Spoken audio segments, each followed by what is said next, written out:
In the U.S., there is an average of 250,000 guns stolen every year. Every 4 years, we're counting usually over 1 million guns stolen. And it was around 2014 that the number of stolen guns from houses became much less than the number of stolen guns from cars. Today, a vast majority of the guns stolen in the U.S. come from cars. But there's an interesting statistic in regards to these stolen guns that I think is something that defies knowledge of anti-Second Amendment folks and defies the understanding of those who try to make and enforce laws. And it's really this: people are convincing the world, and specifically the American voters, at least 50% of them, that all that gun crime that you're seeing out in the world is because of people like you and me, people who we go to an FFL, we pick out a gun that we like to carry, we pass a background check, and then we secure that gun, and we're responsible gun owners. That somehow that's the threat, because all of the gun laws only go towards that. But here's the statistics. Where are all those stolen guns going? Well, it's going to be no surprise that a vast majority of those stolen guns are being used to commit crimes. Well, how many of them? Now, before I get into it, I do want to take a moment and thank those of you who are Patreon supporters of this channel. We are able to paddle upstream against a heavy flow of algorithm that is against guns, it's against God, and it's against family. You put those three things together, it takes a lot of effort to continue to go up this stream. And it's because of patrons like you that support this channel, that give us the confidence to not really worry about what it is the algorithm wants, but what it is you want to hear and the things you need to hear in regards to the Second Amendment and in regards to quality of firearms, but most importantly in regards to the Word of God as we watch prophecy play out in front of our eyes. So those of you who are the patrons, thank you from the bottom of my heart.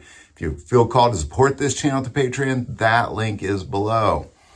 All right, so if we're losing 250,000 on average guns every year in the U.S., where are they going? Well, again, as it's no surprise, they're being used to commit crimes. Of all the violent crimes committed with firearms and all the crimes that didn't get violent but firearms were involved, it is going to be no surprise that 87% of the guns used were stolen guns.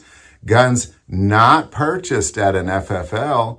Wow, really? So criminals are getting guns illegally. This is something that I have never thought of. Like, wow. I thought they just were going to, so as the government passes laws that prevent me from buying guns, I thought that was helping us stop violent gun crime. You mean it's not? No, of course it's not. Very, very few guns used in crime have anything to do with a responsible gun owner who walked into an FFL and passed an FBI background check. Very few. And even the few that do, it's usually some sort of crime of passion and oftentimes used by somebody who actually was not the owner of the firearm in the home.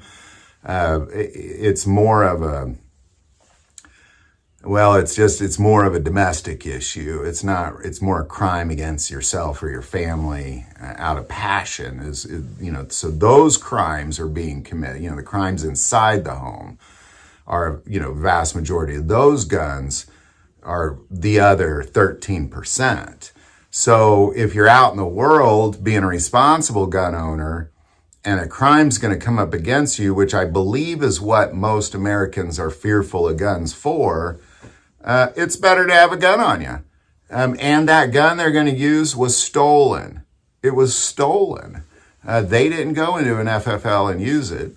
Now, if you're involved in some sort of domestic violence, that gun may or may not have been purchased at an FFL. But if you're out in the streets and you don't have the violence inside your home, it's going to be a stolen gun used against you, and this is something that we need to yell loud and clear whenever there's all of a sudden some sort of thing happens with the gun in America and the whole country's just demanding that we get rid of this gun or that gun.